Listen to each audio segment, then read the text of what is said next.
하나님 말씀은 구약 성경 창세기 24장입니다.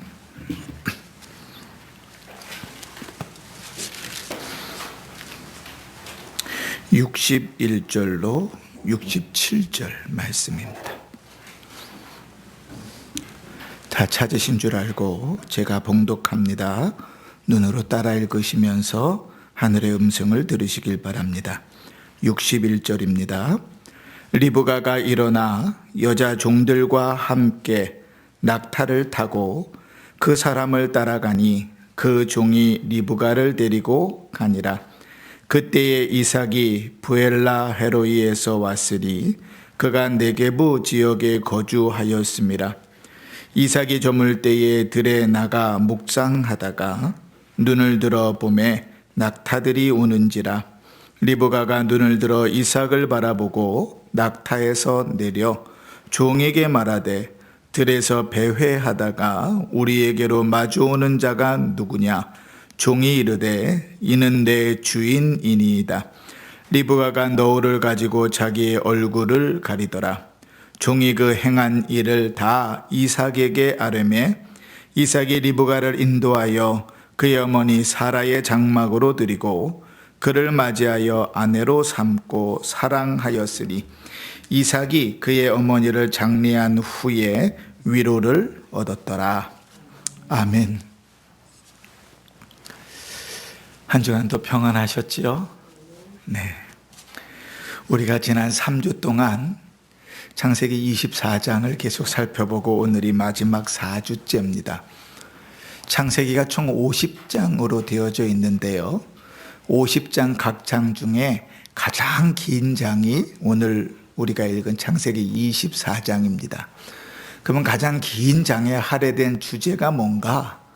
결혼입니다. 그래서 사실은 기회가 되면 결혼과 관련해서도 창세기 24장을 통해서 우리가 깊이 있게 말씀들을 나눌 수 있는 기회가 있으리라 생각됩니다.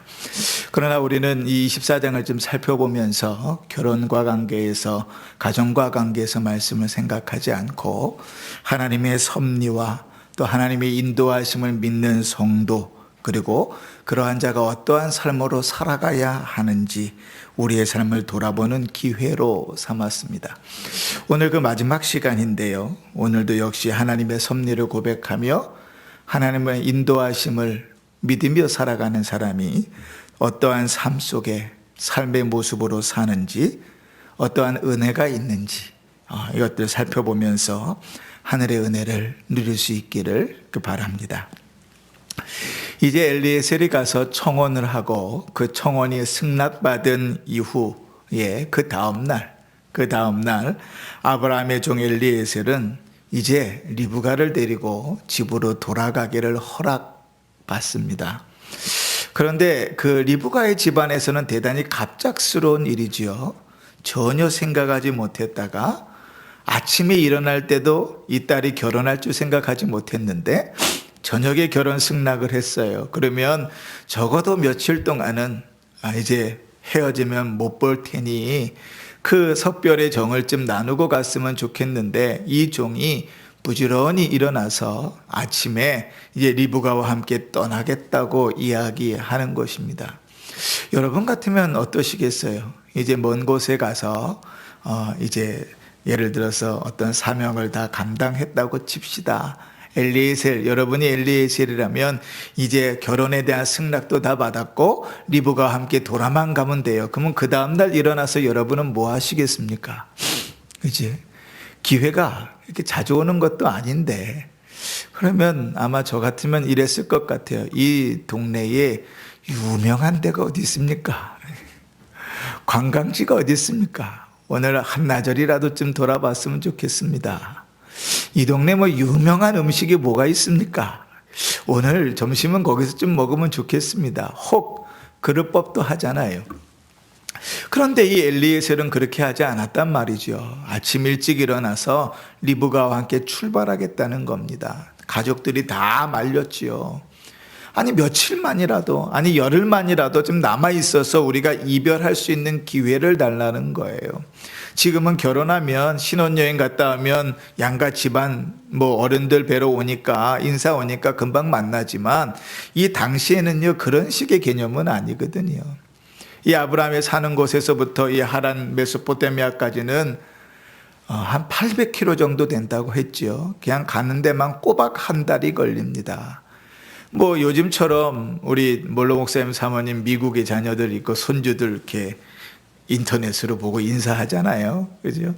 인터넷이 참 좋아요. 얼굴 한번 대면하지 않아도 그래도 가까이 있는 것처럼 친근하게 느껴지니까요. 근데 당시에는 그런 게 있습니까? 하다못해 옛날에 그 흔한 전보 하나도 없는 시절 아닙니까? 이제 시집을 가고 나면 언제 얼굴을 볼 수 있을지 모르는 상황이고, 실제로 우리가 성경의 기록에서는 리브가가 그의 아버지 부두엘이나 그의 오빠 라반을 만났다는 기록이 없어요. 그러니 한 번 만나는 것이 대단히 어려운 일 아니겠습니까? 그렇게 보내는 상황 가운데서 석별의 정을 좀 나눌 시간을 얻는 것은 어떻게 보면 당연한 일이지요. 그럼에도 불구하고 아브라함의 종은 강력하게 출발하게 해달라고 요청을 합니다. 하나님께서 형통하게 여기까지 인도해 오셨는데 이제 나로 하여금 내 주인이 준 사명을 끝까지 다 마무리할 수 있도록 허락해 달라는 것입니다.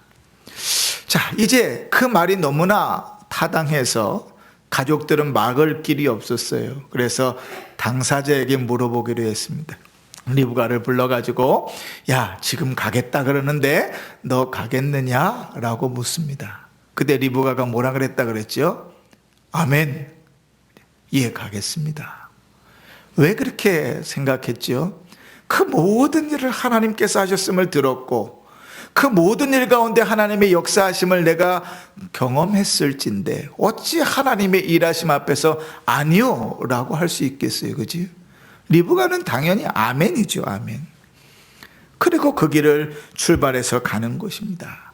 하나님의 일하심 앞에서 그것을 거절할 이유가 없는 거예요. 자, 그런데 우리가 좀 재밌는 것은요. 자, 우리가 이제 저도 지리를 참 잘 못하거든요.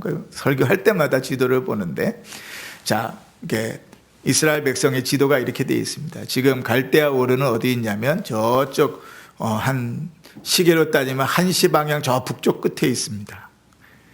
그러니까 아브라함이 엘리에셀을 보냈던데 거기는 어디인가 요 중간쯤 됩니다.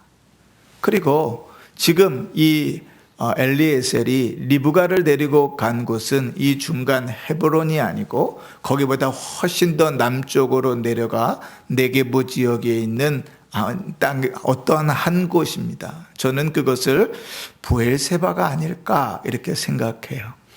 이미 아브라함과 이삭은 따로 떨어져 살고 있었고 당시에는 목축을 하고 있었으니까요.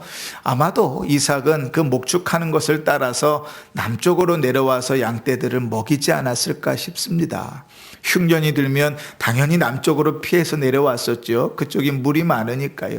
왜 브엘세바라고 생각하느냐면 이유는 세 가지입니다. 첫 번째는 아브라함이 그곳에 오랫동안 살았었기 때문이고, 두 번째는 이삭이 거기에 머물렀었기 때문이고, 세 번째는 여전히 사라의 장막이 그곳에 있었기 때문이죠.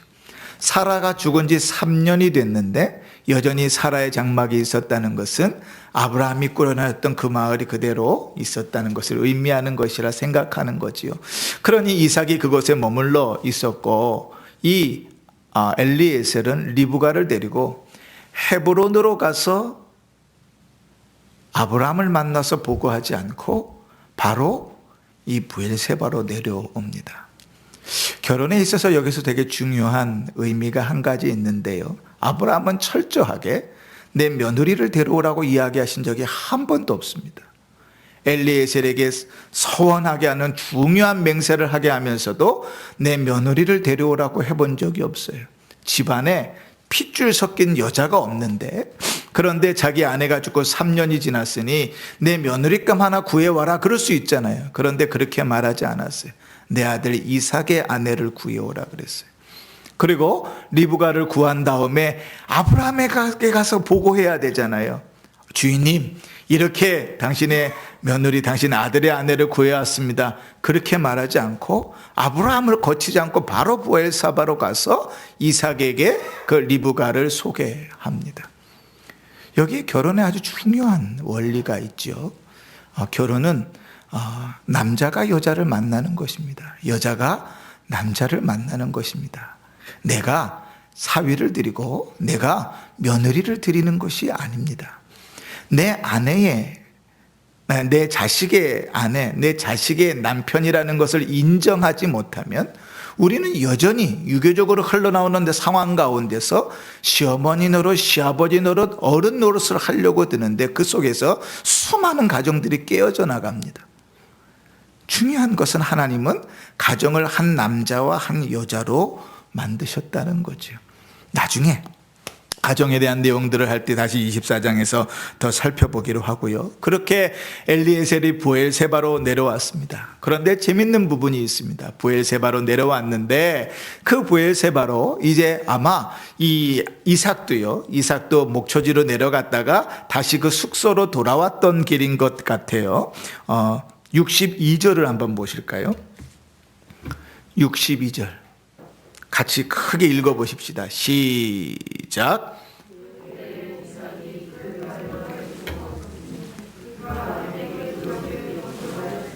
아멘.